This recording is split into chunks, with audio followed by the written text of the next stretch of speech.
Grace Jacqueline McKay. It's not a pretty name, but I've always liked my name. It's easy to remember, and my mother's name is Grace. I have Caroline Grace and Laura Grace. I grew up in Madisonville, a little town between Dallas and Houston.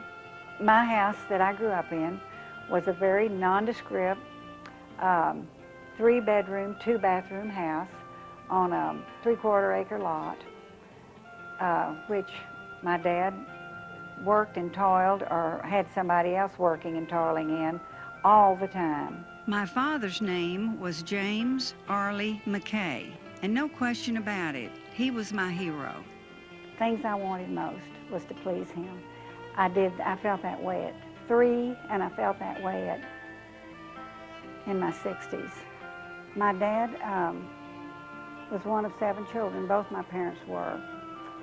And he was serious and studious and very, very, very bright. He didn't know whether he wanted to be a professor or a farmer or a doctor. But he went to college and got a degree and taught school a year and went home at 25 or 6 and said to his father, like I've always told you, Dad, I really want to be a doctor. So his dad said, well, son, go on down to Austin and do what you need to do, but hurry because I can't help you much. And he sent him $50 a month. And he went to Austin and did all his pre-med work and went to Galveston and then met my mother his last year in medical school. He said the 2 kids walked in his room and said, Mac, he was called Mac. I was called Mac in college, as a matter of fact. I just thought about that. It's amazing what you forget. And said, Mac, come on, we've got, told him what they were going to do. A bunch of them had a band and we're going to do that. And we've got an extra girl, and you'll like her. And Dad said, I can't do that, I have to study. And he did. He was always a little bit upset because he graduated number 2 in his medical class. His absolute passion was to be number 1. So, of course, he had to study, but he did go. And it was the night he met Mother. Mom was fun and gay and smiling and personable and warm and friendly and outgoing. Thank the Lord. And she brought that to him, and he brought to her, reconciling the checkbook, doing the things that had to be done. If my dad had married a woman like he was, I would have hoped not to be born to them. On the other hand, if my mother had married a man of her disposition, they might be running barefoot on the beach somewhere in a tent. So it was a good match, my parents were. This is what the girls just reminded me of, that he loved so. And I think I can say it, but I was afraid to try. But he thought this was, it's in Proverbs. There are 3 things that are too amazing for me, 4 that I do not understand. The way of an eagle in the sky, the way of a snake on a rock, the way of a ship on the high seas, and the way of a man with a maiden. He was very, very fond of that passage. He adored my mother. And he always felt, I later knew when I was old enough to discuss this with him, he felt very blessed to have run upon a woman like Mother, because he would have been hard to please. And truthfully, he didn't expect to pick up a bonny and blithe free spirit like she was. I think Dad loved that proverb that talked about the way of a man with a maid, just because of the romance in his soul and because of the way he felt about my mother. He wasn't a bit interested in going out that night, and he said, I just didn't know it ever happened like that. Now, he had had a girlfriend in undergraduate college that he had liked a lot and thought he might marry. But medicine got in the way. They weren't obviously that interested, and he left. But he said, I just never knew that somebody could walk into your life and you could look at them and be with them an hour and think, I don't want to ever let you go. And he just thought that was pretty wonderful. He was 10 years older than she was. And I never did ask her what her parents thought when at 20 she brought a 30-year-old medical student home. Because Ralph and I would have looked kind of askance at a 30-year-old coming home with our 20-year-old. But he wrote his parents the night he got home from his blind date with my mother. Dear Mom and Papa, well, I've just gotten home. I got on the party boat in Galveston Bay with an angel, and we danced all the way up the ship channel to San Jacinto Inn and had dinner. And then we danced all the way back down to school on the party boat. And Mama, I think this is it. And I'm going to bring her home if she'll come to meet y'all. That doesn't sound like that didn't sound like the father I knew by the time I saw that letter. He had us, he called them gems of literature. We had to memorize and memorize and memorize. Poems, quotations, passages from all kinds of things. We had to do his own set of personal math problems in addition to school. We'd get them, usually weekly. I would go always tearfully into my room and slam the door if I thought I could get away with it. It upset me so. He called it mental gymnastics and said that without an active and sharp and facile brain, you weren't going to get anywhere. And the math you're getting in school is not cutting it. And I mean, he was a hard taskmaster, very hard. We always knew we were loved unconditionally, absolutely unconditionally. He nurtured our imagination. He wanted us to get out of our little town environment and see that there were other things in the world and have a bit. Now, travel was not then like it is now. We couldn't take family trips very well with any degree of being sure what we were going to do. Because when he closed his office, his income stopped. And in spite of the fact that he was gone out of the home a lot, he always had time for us. What he would do if we needed time together of any kind of problem or private matter, he'd just take me by the hand and we'd go to his office, unlock the door and go in. And we had many, many, many wonderful times there, and some were not so good for me because they were things that he needed to talk to me about that I didn't care to talk about. But he was a very, very unusual man, and he doted on us, and he doted on his grandchildren.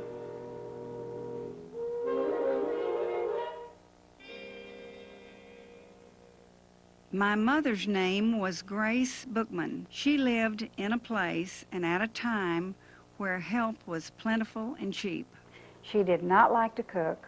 She did not like to keep house. She did not even like to sweep. But she did. But she didn't have to. That's one reason she could play and sit down on the sidewalk and play jacks or go swimming or jump rope or read. She read to us long after we could read ourselves.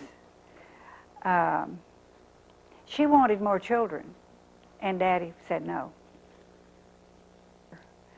My dad had a farm through all my childhood, And my mother hated the farm. And my father loved the farm. He loved the soil. He loved to dig. He had a huge, huge vegetable garden that he couldn't have done without a lot of help because he wasn't there enough. In fact, I don't know how he did all he did. But when I said he thought he might want to be a farmer, he loved to grow. And Daddy would get up at 4:30 in the morning and go to the farm to walk or meet Mr. Morgan and see about that cow or that. He was the first man in Texas, and he wasn't even a farmer, really. Well, I guess he was, to have a trench silo. And he was carried away with that idea. And it smelled awful. If the wind was just right, you could hardly stand, because we were dying to see it. And I remember I saw it once, and I never wanted to go back. But my mother hated the farm. And as I grew older, I realized why. We didn't see much difficulty between them when we were young. But we saw enough to know, you know, where's Dad? And Mother would roll her eyes and say at the farm, well, you knew that she wasn't real pleased for some reason. But one day, during the Depression, I don't know, 30, 31, I don't know, Mother was in town and saw a man in the drugstore whom she knew. Of course, you knew everybody in town.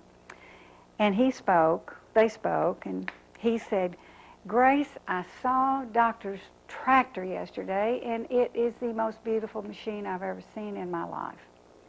Well, she didn't know that Daddy bought this huge, big, enormous tractor. And I can remember the door closing that night in their bedroom. And I remember Mother saying, the children need coats and shoes. And that's all I heard. But there was a long list of things that everybody needed. And I understand you have bought a tractor. So they often laughed through the years and said the closest they ever came to divorce was over the farm. But Mama did know how much he loved it. My mother was due to have Ann in about 2 or 3 weeks. Now, I was only 5. I didn't pay attention to how many weeks. And one morning, I woke up, and Ann was not in. No, well, Ann wasn't there. Mother and Daddy were up. That wasn't unusual. I was on the sleeping porch, and Dad heard me and came in and picked me up. And he said, I've got something to show you. Little selfish me thought that it was a present. Instead, it was a baby. And it was exciting for a minute until I saw how much time they took with her. And I can remember it. I was 5 years old. She says I was very mean to her. And I know I was. And I can remember some things that another big sister and I did to our little sisters. But, oh, she was so precious and such a wonderful sister. But I was not crazy about I had been the queen of the world. And I felt very threatened, I'm sure. I had a small bicycle, which I wouldn't even ride anymore. It was so babyish. And my dad told me that he didn't want me to have a big bicycle because he thought they were, of all things, dangerous. But he was putting me off. And I got one Christmas. And it was the day before, on the 26th, I woke up with the measles. So, I was so excited. In fact, I remember the measles almost pleasantly because that bicycle was right there. But I was sleeping on a big sleeping porch that we had. My bed was there. And I was sitting up in bed, and I really didn't feel well. And there was this long row of windows, and my bed was so that I could look out the window and see the sidewalk that ran in front of our house. As you walked down there, or road, I could see the sidewalk in the street. And I saw something I could not believe, and I screamed for my mother, and she came, and I said, "Did I see Edith on my bicycle?" Edith was my friend. And she said, "Well, Jack," I said, "Well, did I?" And she said, "Yes." And I just burst out crying. I was so stingy and and upset. I did not want anybody to touch that bicycle, but they did. But that was certainly the most exciting child present I ever got, I believe. I had a cousin, Bill Robertson. He was darling. He was the son of my great aunt and uncle, my grandmother's sister and her husband who lived in Abilene. Bill was a flyer, and he was getting ready to leave to go to the Army Air Force, and he was killed in World War II soon after he got to Europe. He called me and said, "I understand you're going to be 16 Saturday. Well, I've got a surprise for you." So he picked me up and took me out to a little airstrip. It just wasn't much at all. And the plane was not as big as this room. I was beside myself. I was so excited. And so I had my first plane ride with my cousin, Bill Robertson. And I guess we were up 30 minutes, which was a long time. I just never had, I never will forget it. Where else would I be where a cousin at 22 or 3 years old would know how to fly and take me up in his very own little aircraft? After graduation from high school, I went to North Texas University in Denton, which was then North Texas State Teachers College. I spent my freshman year there, then went to the University of Texas in Austin as a sophomore. They called me in one night after chapter meeting and said that they would like for me to be the Chi Omega candidate for Sweetheart. And I said, "I'm sorry, but I would not run for an office if my life depended on it. That's just not me." Turned out to be one of the nicest things that ever happened to me. The Texas relays are the first weekend in April, and that's always called Roundup in Austin. And that's the weekend of the Roundup festivities and the big dance and announcement and all that. And the Sweetheart is the queen of the relays the next day. Through those times, people would come like Robert Taylor, Walter Pidgeon, Lana Turner. Those people were all out canvassing the college campuses selling war bonds. And when those things would happen, I'd get a little note into my class, wherever I was, saying, "Would you come to Dean Nowotny's office right now?" So that's how we became friends. And because they would always send me around with those people, which was fun and very interesting for me.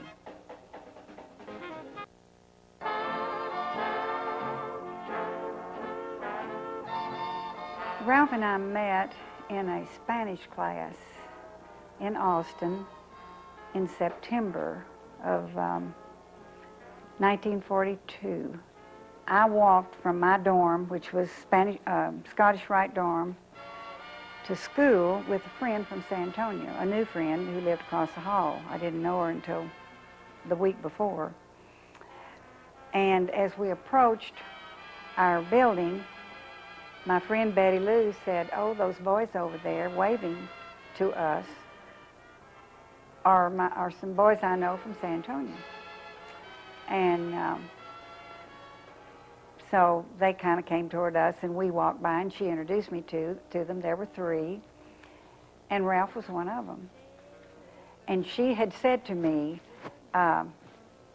she was a sophomore also, they're freshmen.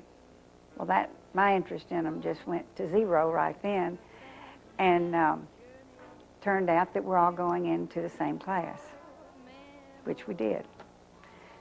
But he had a girlfriend in high school, and he went to San Antonio a lot because she was a senior. And we saw each other every week, 3 times a week for a year. But we didn't have any contact at all. In September, we saw each other again at a party Actually, it was at Phi Gam House in Austin, and it was a big interfraternity dance, and everybody in the world was there. There were about 17,000 people in the university. There weren't 50. And people were eating and drinking and dancing, and it was fun, and he cut in on me. By this time, we knew who each other was, and when I turned and there he was, I remember saying, well, hello. He was attractive, he was fun, he was a real good dancer. He had a fabulous sense of humor. You know, for all I knew, it was just going to be for the moment. I really was smitten, and that was it. The first date we ever had, he brought a friend with him, and the three of us went to the Austin High football game. Well, I cared about as much about Austin High as he did about Madisonville High. I really didn't care. I was just so glad to be there. I loved being with him. I knew I wanted to go. I knew I wanted to be with him, and I had fun. And we ate popcorn and Cokes, and I don't know what else we did, but I had to be in at something like 12 or surely by 1, I don't remember. And I got in, went upstairs, and somebody saw me and heard me and said, you know, what'd y'all do? Did you have a good time? And I said yes, and I told them what we did, and by this time, I really had fun just being with him, and when I told them what we did, they could not believe, so corny, so childish, so Austin High football. Well, I said, yeah, you know, what could I say? But we had a good time. Kind of set the tone, because I have spectated the rest of my life for and with and around and with that man. Ralph was a gifted athlete. He played basketball, he lettered in basketball, baseball, track, and football in high school. He couldn't do that at the university. Baseball was his favorite game of all time. But they wouldn't allow him to play baseball at Texas, or try even, because of track. Ralph had invitations from 2 professional football teams. He thought about pro football for a short while because he had some people call on him several times. I met him.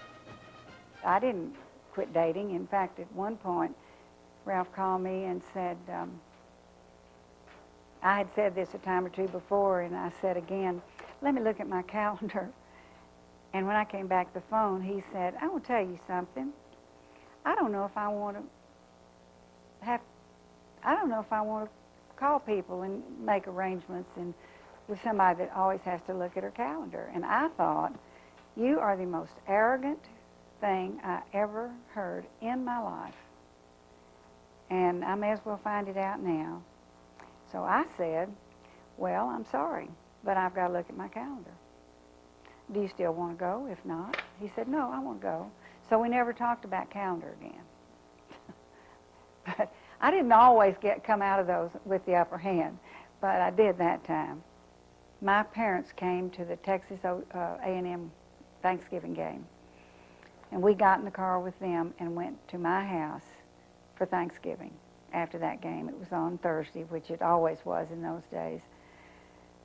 And that was the first time they had met him, because we had only been dating 3 months. And it's, of course, the first time he had been to my home. And that went well. And he fell in love with my mother and dad, but especially with their cook and their table.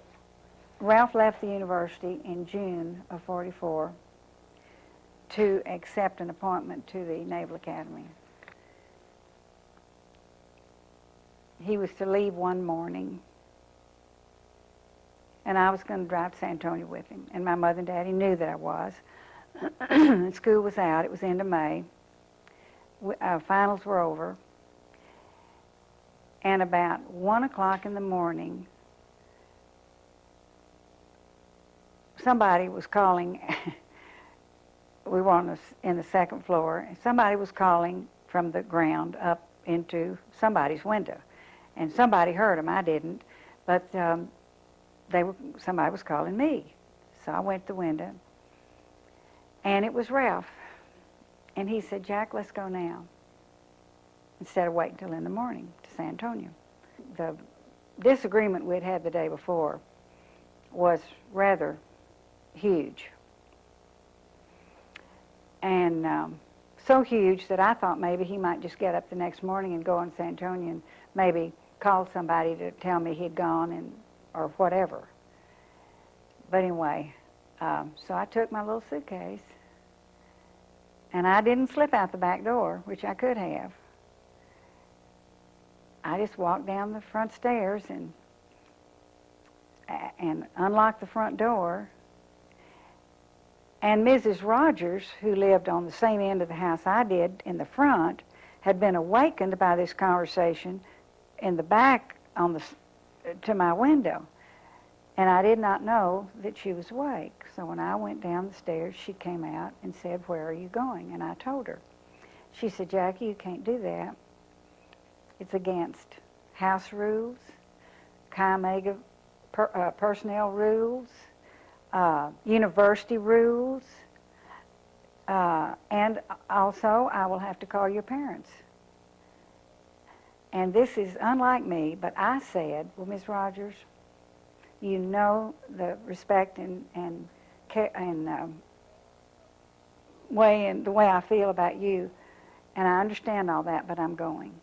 She said, "Okay." So I did. I went out, got in Ralph's little car, and we tootled off to San Antonio. And we walked in the Carter's house about, 3:30 or 4. And my friends, went back upstairs and went happily asleep, delighted that they got the lovebirds off and maybe they'll make up. Well, the next morning about 6:30, Catherine Carter came in and woke me up and said, "Jack, your father's on the phone." And he said, whatever he said. And he said, "Now, when the Carter household is up and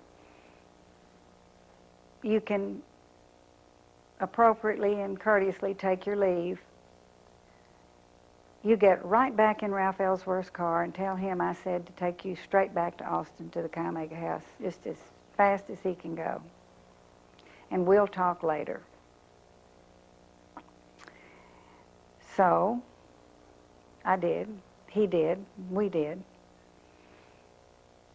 But we made up. He decided to go to the Naval Academy for all the wrong reasons. He went to please 2 men in his life. Now, Ralph lost both his parents as a teenager. I never knew them. When Ralph was 14, his father was killed in an automobile accident. His mother died his senior year in high school of an illness. And there were 2 men in his life in San Antonio who were absolutely fabulous. They were mentors. They took care of everything. Their home was his home, was our home, was his address. Their names were Ernest Gross and Walter Carter. While at Navy, Ralph had some interesting athletic experiences. He ran in a track meet at Madison Square Garden and for the first time competed against black athletes. And to his shock, he finished 6th in a field of 7.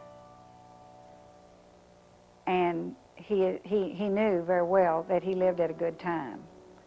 Because he doubted seriously that he would have excelled to the extent that he did if he had lived later. We didn't discuss it. Ralph just said, "I'm going to talk to Dad when we go this weekend." And I said, "Fine." And I just couldn't relate to the experience. He got in the car with my dad and they went somewhere. I've forgotten where they went. Local. I mean, they didn't go away. They just Daddy had something to do, and then they came back home, and I noticed, and Mother noticed, of course, that they were sitting out in the driveway in the car talking, and they sat there and sat there and sat there. But I could tell that he had some nervousness about it, which I'd never thought about before. But it turned out to be no big deal. We got married in June of 1946. He wanted to get a degree in petroleum engineering and a graduate degree in geology. And he had known that for a long time. So he knew everybody in those departments. And he got right back in touch with them. And he had a job with the Railroad Commission. He had a job with in the PE department. Ralph loved my sister Ann and her husband Mitchell Sandel, and my mother's youngest brother Ron Bookman and his wife Martha. These two couples and their families have always been a close part of our family.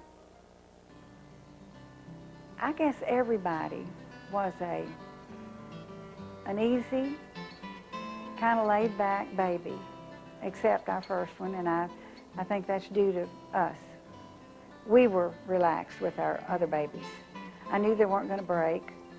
I knew that little things weren't going to be the end of the world, because I was very, very, very rigid, terrible. My friends, none of them had babies, and they laugh today about the way I would sterilize things that then put her on the floor, you know, that kind of thing. I just really was. I can look back and know that I was a little bit over the top. She was probably our hardest baby because we were, we didn't know anything. We were tense, and she cried a lot, and we didn't know why, and she was hungry.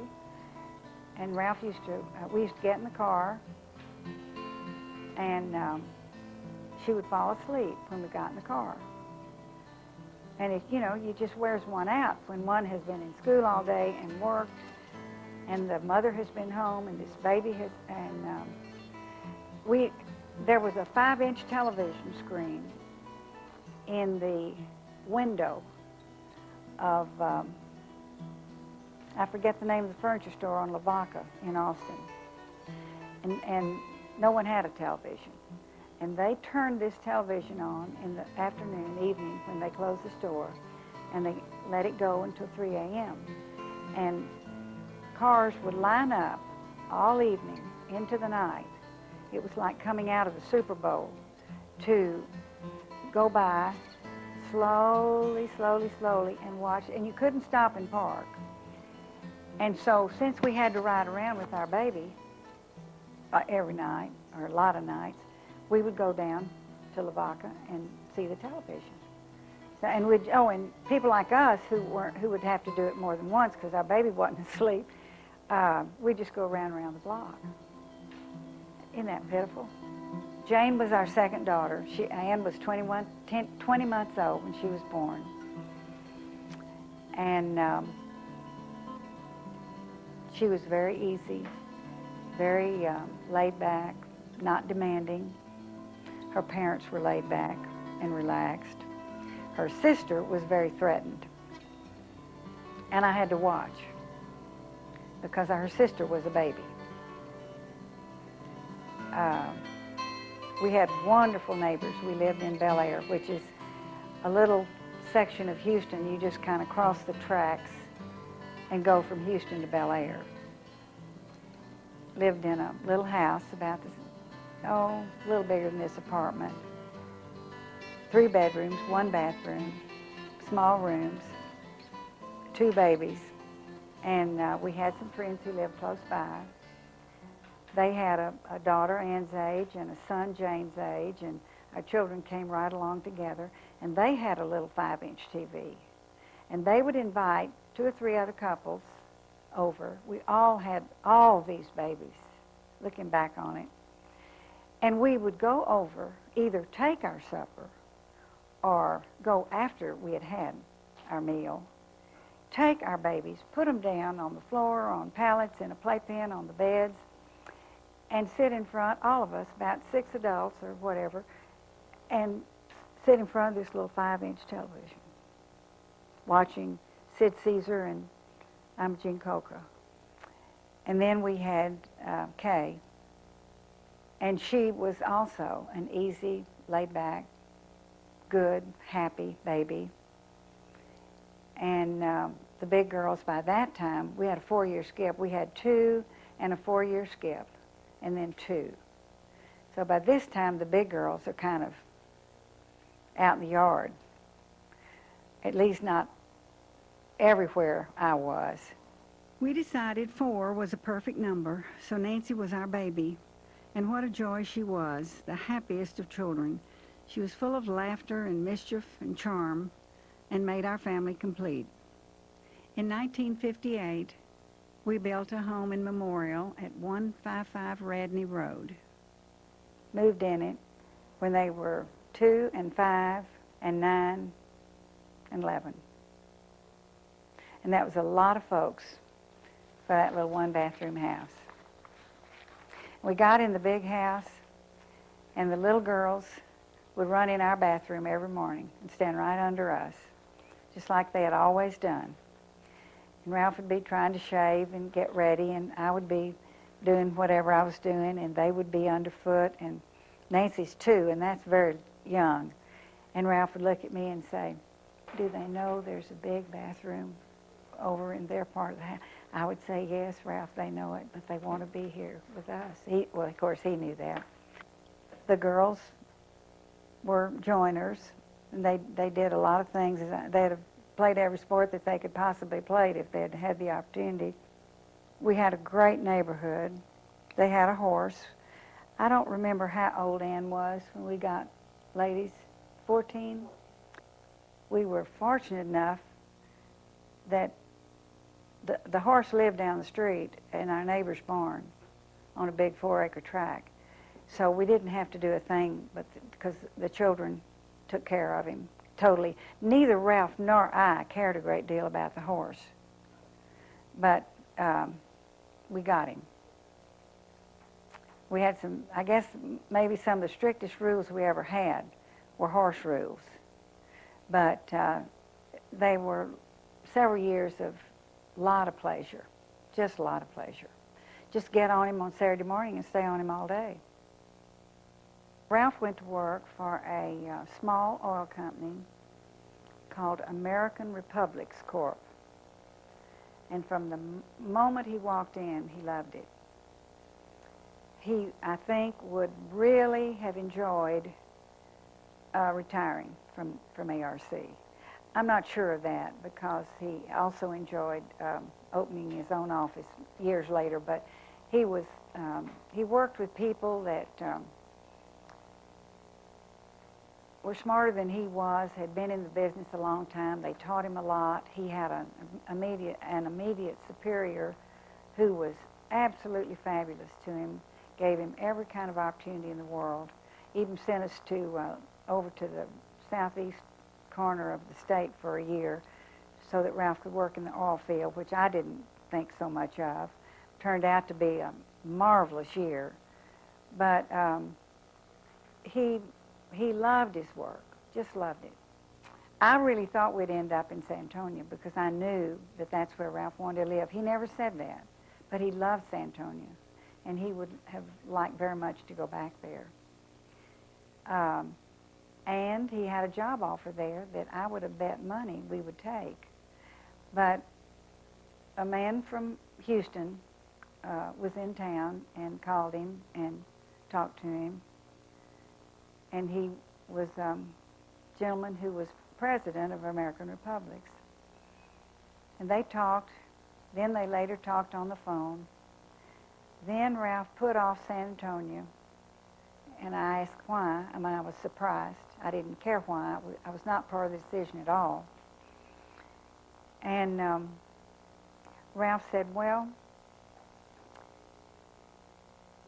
the Tysons have invited us to dinner in Houston during spring break, and I accepted.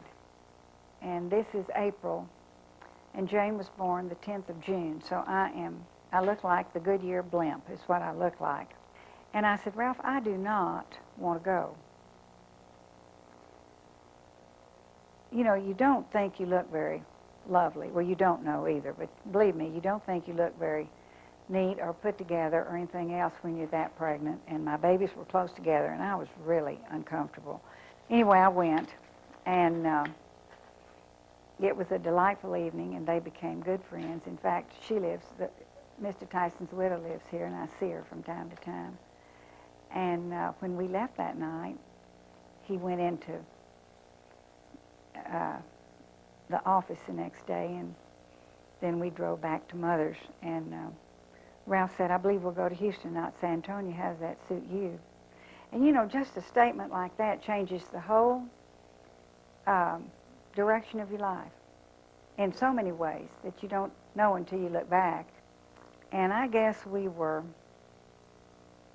38 or 9 years old when American Republic sold out to Sinclair Oil and Gas. And Ralph didn't want to work for Sinclair. And it was a great, big, scary step. He left him and opened his own office, and Ann had just graduated from high school. And we lost a lot of perks that you have with the company, a car and a club membership. Well, it was still ours, but we paid for it. You know, just a lot of things like that. I guess when he first opened his office as an independent petroleum engineer and geologist, his work ethic made it work. He knew a lot of people in the industry. We lived in Houston. That industry was very, very big time in Houston then, doing well. Lots of exploration. He had worked for a very active and vital little company, and he knew West Texas and the coastal bend area of Texas, Oklahoma,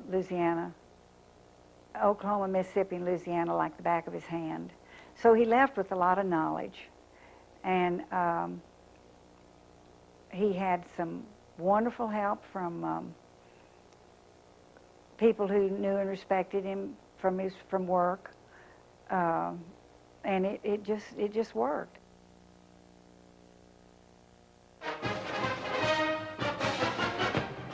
In 1989, Ralph was inducted into the Longhorn Hall of Honor.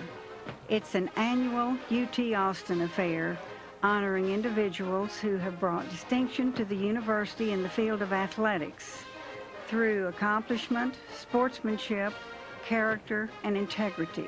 This occasion was Thanksgiving, and the family gathered, everyone, and it was a happy and exciting time.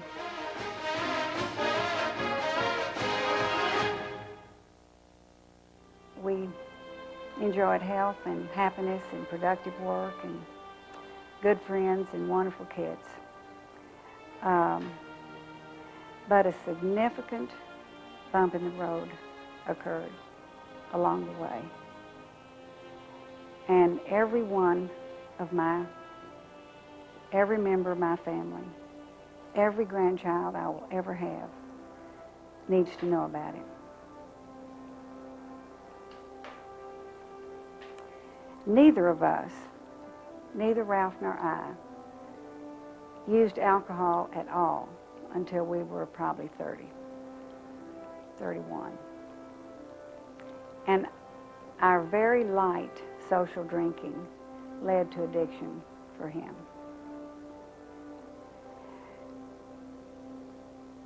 It was a stunning, almost unbelievable thing to have happen. Ralph was absolutely certain that he could take care of it himself. And you go along with that, and you go along with that, and he couldn't.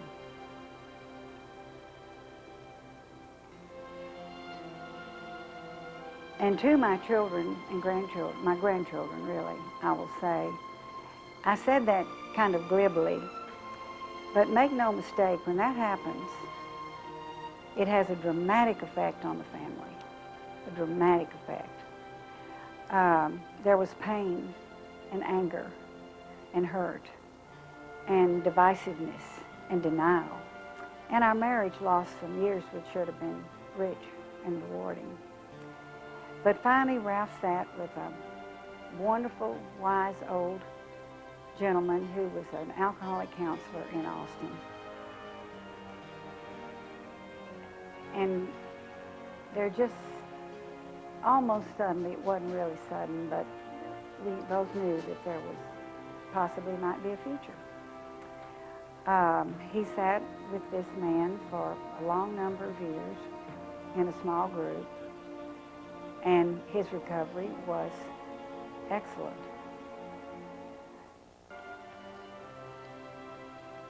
But I learned firsthand what it means to come to the end of myself. And the only thing I knew to do was to acknowledge God in all my ways and to absolutely thank Him and praise Him. And that was hard. But not doing it was impossible. I would hope that that truth would stay with you from an early age, because nothing in all of your life will ever equal or surpass the importance of your relationship with Jesus Christ. Nothing. Not your husband or your wife or your children. Surely all parents of daughters must feel some concern about who their girls are going to bring home one day, and we were no different. 4 times, Ralph watched a nervous, sweaty-palmed young man struggle to get the words out, asking permission to marry his daughter. And 4 times, we acquired a godly son-in-law who became the spiritual head of his home. In His grace, God gave us Charles Robinson, Bob Baxter, Bill Phillips, and J.D. McCaslin. Our 13 grandchildren could not have happened without these precious men. This was taken Christmas of '97, the last Christmas we had together before Ralph died. They're all healthy. They're all bright. They all love the Lord. Charles and Nancy Robinson, Graham and Laura Grace, Bob and Kay Baxter, Elizabeth, Ann, and Caroline, Bill and Jane Phillips, Will, Stephen, David, John, and Luke, J.D. and Ann McCaslin, Carter, James, and Catherine. Nobody deserves what has been given to us. I really feel that way.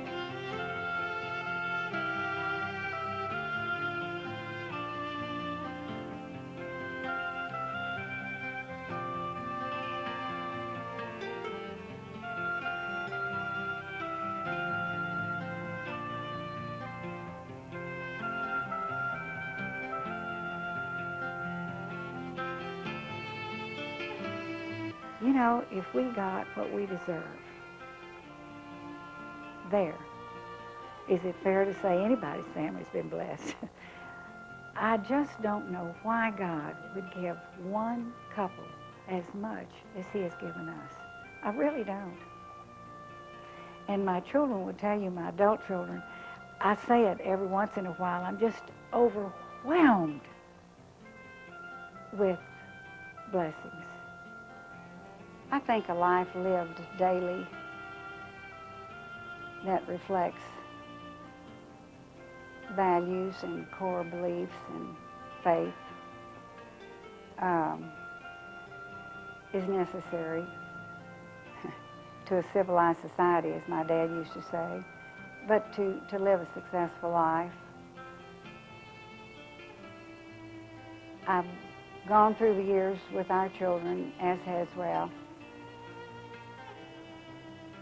trying to reflect and talk and they notice what we do and how we live and how we act almost more than what we say. Because if we tell them what to do and don't reflect it in our own life, it isn't any good. And we tried to do that. And as I say, I fell short many times, but that was our goal. And I can honestly say that I see that today reflected in the lives of our daughters and in the lives of our grandchildren. I won't have the opportunity to know and love the families of our grandchildren, but I encourage all of you who follow to know God's Word and be true to it. He will direct your path if you allow it. If you live and plan and direct your affairs in your own strength, you will miss a glorious blessing. Good men and women are the result of ethical faithfulness, of knowing that character matters, as do integrity, humility, and honor.